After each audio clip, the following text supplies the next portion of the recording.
pamumulitika ng DSWD daw. Pag-usapan nga natin to, pamumulitika ng DSWD, itong sinasabi ni, namimiss yun na siguro si Amy Marcos. Hindi ba? Ay, day off ngayon, Monday, si Felix. Naku, ikaw talaga, Felix, ha? Sige, sa susunod na day off mo. Maglalasing tayong 2 umaga pa lang. Ito na. Politika sa ayuda. Tayo na, tagal-tagal na yan.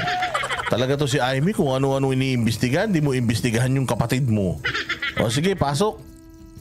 Pinupolitika nga ba ang ayuda para sa mga mahihirap? Yan ang inusisa ng mga senador sa budget hearing kanina ng DSWD. Budget hearing ng DSWD. Mainit si mainit si Bongo dyan sa DSWD. Alam nyo naman, ayaw daw ng DSWD na nandoon sila sa pamimigay. Nandoon sila sa pamimigay ng ayuda, bawal daw, pero yung mga party list, yung mga congressman, ginagamit yung mga ayuda ng DSWD pangangampanya. Masama yan. Nasa frontline ng balita niya, Simon Gualvez. Sa pagdinig ng Senado tungkol sa pondo ng Department of Social Welfare and Development, nanghingi ng update sa Senator Amy Marcos kaugnay sa reklamo sa mga tinatanggi at umanong bigyan ng perang ayuda. Amy, humingi ka ng update tungkol doon sa drug test ng kapatid mo. Ikaw talaga, dahil mo update na hinihingi. Dahil nirefer sila ng opisina ni Vice President Sara Duterte. Sagot ni DSWD Secretary Rex Gatchalian, wala silang hinihindian.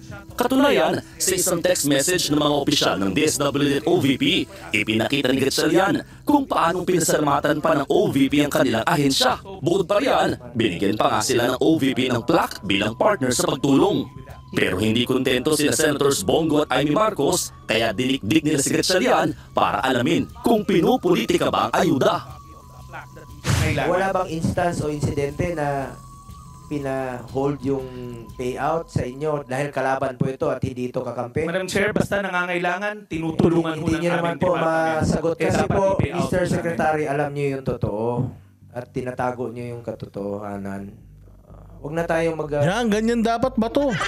Dikdikin yung mga kupal na yan. Si Inday Sara na nagsabi, Gatchalian, so ibig sabihin, sinungaling si Inday? Sabi ni Inday, kaya siya humihingi ng mga budgets na ito, kaya mayroon siyang inclusions ng mga budgets na yon para sa mga pagbibigay ng ayuda, tulong, ganito, ganyan. It's because kapag ang OVP daw humihingi sa DSWD, hindi daw nagagrant. Kasi daw kalaban sa politika. Si Inday Sara na nagsabi nun. Doon mismo sa Congress nung budget hearing, kaya dinidefend niya. But anyway, sabi niya kung ayaw niyo ibigay, diwag. Diba? Pero yun yung explanation. Kasi sinasabi ni Risa Ontiveros nun, duplication or redundant. Yung nagbibigay na ngayon DSWD ng ayuda, tapos nagbibigay ka pa ng ayuda, trabaho ng DSWD yan. So ang sinasabi kasi dito ni Inday, may lumalapit sa akin, alangan naman papuntahin ko pa sa DSWD. Kung sa akin na lumapit, diba, ditulungan ko na, tapos hingi ako ng pera sa DSWD. Alangan naman, Madam Inday, lumapit po ako sa opisina nyo para humingi ng tulong para sa namatay kong mga manok. Sasabihin ni Inday, ay ganun ba? Gusto kitang tulungan, kaya lang wala kaming budget dyan. Punta ka na lang sa DSWD. So, mamasahe pa ulit siya papunta dun sa DSWD kung mabibigyan ko naman na ng tulong. Diba? Kung parang magiging na lang akong satellite office ng DSWD dito, bibigyan ko na sila ng budget para hindi na sila magpalipat-lipat kung saan. Yun yung gusto ni Inday Sara. Kaya ang problema nga daw, according to her, pinupolitika daw, pati yung ayuda, kala nyo naman sa inyo. Tangina nyo, di nyo naman pera yung mga hayop kayo. Pera ng taong bayan niya, kung makaano kayo, kung makapigil kayo, kala nyo naman galing sa bulsa yung mga kupal kayo. Paikot-ikot dito. Ako galing rin po ako dyan sa Executive Department. Alam natin yung totoo. Huwag natin pagsamantalahan yung mga kababayan nating mahirap. Kinakailangan talaga panagutan ng DSWD kung bakit nangyayari paulit-ulit itong mga pagkakataon na ginagamit kayo na mas politiko pa kayo kesa sa politiko. Wala namang ganyan. Hindi na nakasagot sa pagdinig si Gatchalian. Pero sabi niya sa isang panayam, Hindi nagagamit ang DSWD sa kahit na anong politika. Lul, style mo. Siyempre, yun ang sasabihin mo. Kaya ka nga nilagay dyan dahil sinungaling ka eh.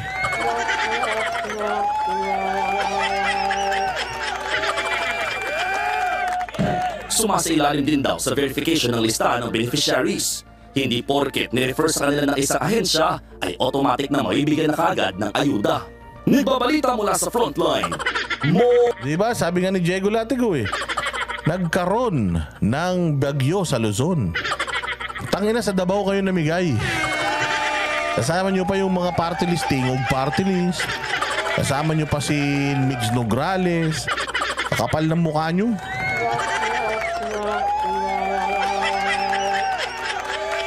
Ayaw nyo pa umamin? Ayaw nyo pa umamin na yung ayuda eh di umano ginagamit nyo na pang vote buying? Mga kupal.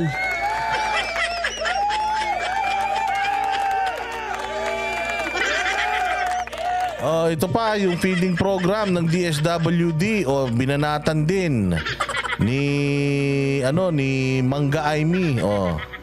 Case in the Senate, and I'd like to ask some additional questions. With a supplemental feeding program, providing hot meals 5 to 7 days a week for 120 days.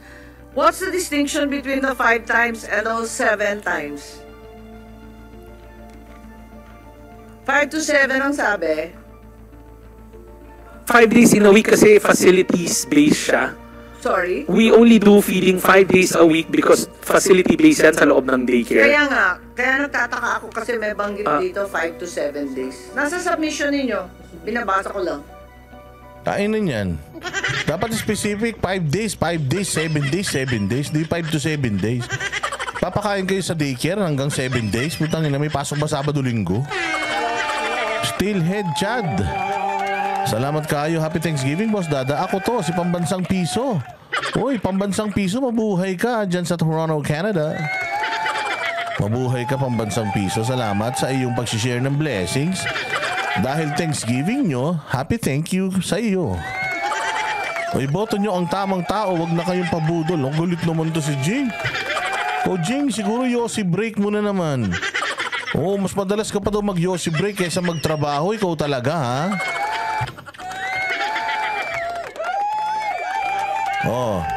Ano ba talaga? 5 days, 7 days? Sige nga, pakipaliwanag. Ma'am, just for the record, it's 5 days. Yeah, let's consider it a mistake. Yes, ma'am. Ang nabigay sa akin eh. Mistake. Putangin ako makakalusot lang.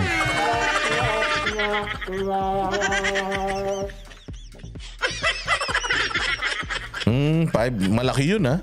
Isang taon, yung 2 days per week. 2 days per week, that's what? 2, 4, 6, 8 days per month. Oo, so 8 days per month times 12.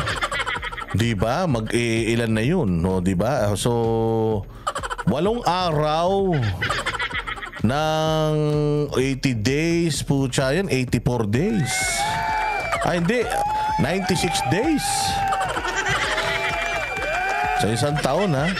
Sa buong Pilipinas, ang laking pera niyan, ha? Galing-galing, ha? 5 to 7. 5 days, ma'am. Okay. The submitted report makes no mention on the final result of the feeding. What's the effect of the program? Height, weight, nutrition status? Is it successful? Ang hirap-hirap ng supplemental feeding, having been a governor for a long time, it doesn't work a great deal of the time. After 120 days, underweight pa rin yung bata. Madam, So, may resulta ba kayo nito? Kasi ang alam ko hindi talaga nag-work. Ako hirap na hirap ako kasi nag-feeding rin ako sa Nutriban. Hindi talaga nagsasucceed ka agad. 120 days may not be sufficient. Madam, you're correct. It's not sufficient. That's why we've been asking to move it in 100. 120 na kayo ngayon. Hindi, ang problema kasi wala kayong results-based management. No. Ma'am, Anong resulta? Di nagpakain tayo. Madam, the LGUs are the ones submitting in the information system yung wasted and severely wasted status ng mga bata. Kasi we don't have boots on the ground. Pero considering na kayo ang may hawak ng budget na yon, kayo pa rin ang may pananagutan niya. Yeah. Ma'am, whenever it's consolidated, the results will show that there's improvement in wasting. From severely wasted and wasted, Yes, nababawasan but mo we yun. need to know more precisely so that we target it properly. Siyempre, yung severely wasted, iba yung sitwasyon sa mildly malnourished. So, we have to, I think, we have to target more carefully. Kasi yung severely wasted, ibang story talaga yun. Hindi sasapat yung 120 days. Madam Chair, in the feeding, Ang problema niyan, sinasantabi ninyo at saka sinasabi nyo LGU na ang sasagot. Hindi pwedeng LGU ang sasagot kasi yung Ako magaling naman si Amy, no? Magaling, kaya lang plastic kasi.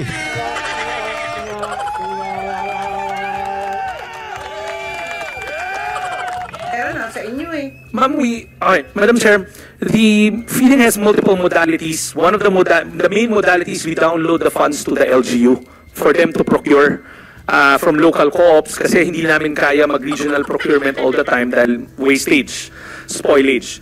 So in effect, they're the ones keeping tab of the children's weight status. And they... Uy, dapat meron kang record noon. Dapat may data ka noon. Kasi ganito yan, sir, ha? Yung budget galing sa'yo. Hihingin mo yung budget sa Pilipino. So dapat meron kang resulta doon sa budget na hinihingi mo sa Pilipino. Hindi pwedeng sa'yo galing pera, ibibigay mo sa LGU, tapos okay na, banjing-banjing na tayo. Hindi.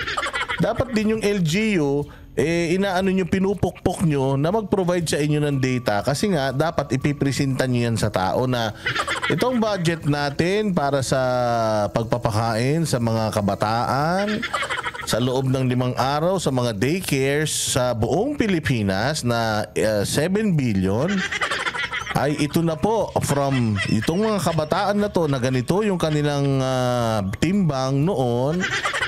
After po ng ating programa sa loob ng 1 taon ay nadagdagan na po sila ng sakit sa ulo, gano'n.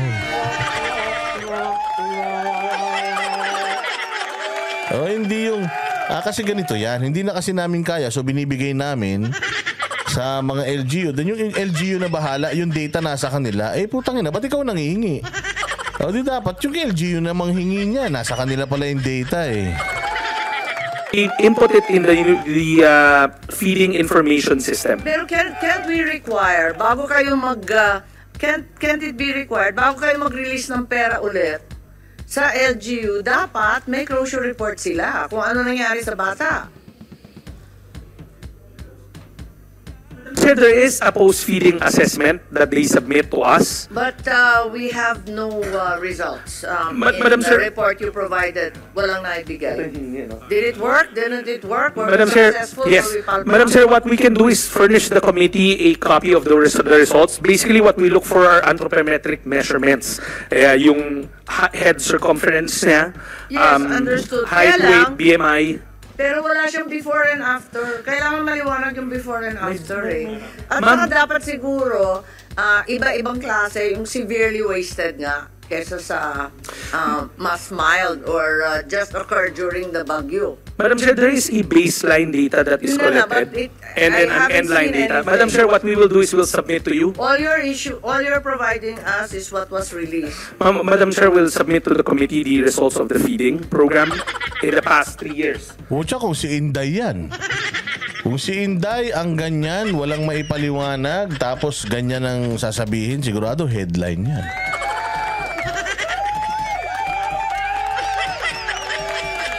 Headline yan, malamang. O sabihin, kita mo, hindi mo paliwanag. Nasa na napunta yung mga pinakain sa bata? Pati yung mga bata ginagamit sa korupsyon. Gaganon na kagad yung mga BBM vloggers niyan. Because given the state of malnutrition in the country, it's not working, is what I'm saying. I'm not blaming you. I'm just saying that we need to get our act together between DSWD, DOH, and DepEd. Our nutrition programs are simply not working. Madam Chair, as we speak, there's a NEDA commission group with those 3. Kung sa ano yan, halimbawa si Ontiveros yan, tapos si Inday. Tapos ganito yung nangyari, sabihin nila, Ontiveros, Ibilis si Inday. Inday, impeachment na. Ganyan na. Oh, ganyan na kagad yung ano niyan. No, Bright na rin. Impeachment na kagad yung susunod na balita ng ano niyan. 3 departments that you mentioned to synchronize it. We've given recommendations, for instance, sa amin 120 days, pero sa DepEd 180 days. The unit cost... Sa DepEd, it's too late. Matanda na sila. 7 Yes. years old na. Yung 1,000-day period is lost. Yes, Madam Chair. And then with DOH naman, puro micro-supplements na nag-e-expire. Puro vitaminang ine-expire. Madam Chair, yes. Ayaw nila magbigay ng pagkain. Hindi ko maintindihan. Madam Chair, we can submit to you the nutrition continuity plan that we plotted. In that nutrition continuity... Bakit hindi mo pa ngayon sinubmit? Ba't kailangan pahanapin? Pucha ko si Inday yan, kita mo? Hindi ka prepared, Inday. Dapat yan, mag-resign ka na. Ko si Inday yan, ganun yan. Mag-resign ka na. Inday, kita mo, wala man daming hinahanap sa iyo mga dokumento, wala kang maipakita. Hindi ka seryoso sa trabaho mo. Dapat mag-resign ka na. Di ba ganyan sinasabi ng Young Guns?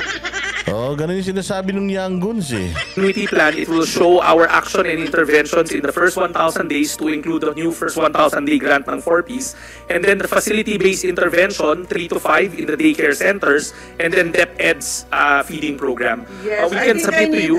a more results-based report. We will, because, Madam Chair. Clearly, malnutrition's not moving. If anything's been exacerbated. We will, Madam. We'll submit to you, Madam Chair, the post-feeding reports that we have for the prior 3 years. Oh, di ba? Kung sabi ko nga sa inyo, medyo si Amy medyo nagpapasikat dito Oo, medyo pumapalag-palag-palag si Amy dito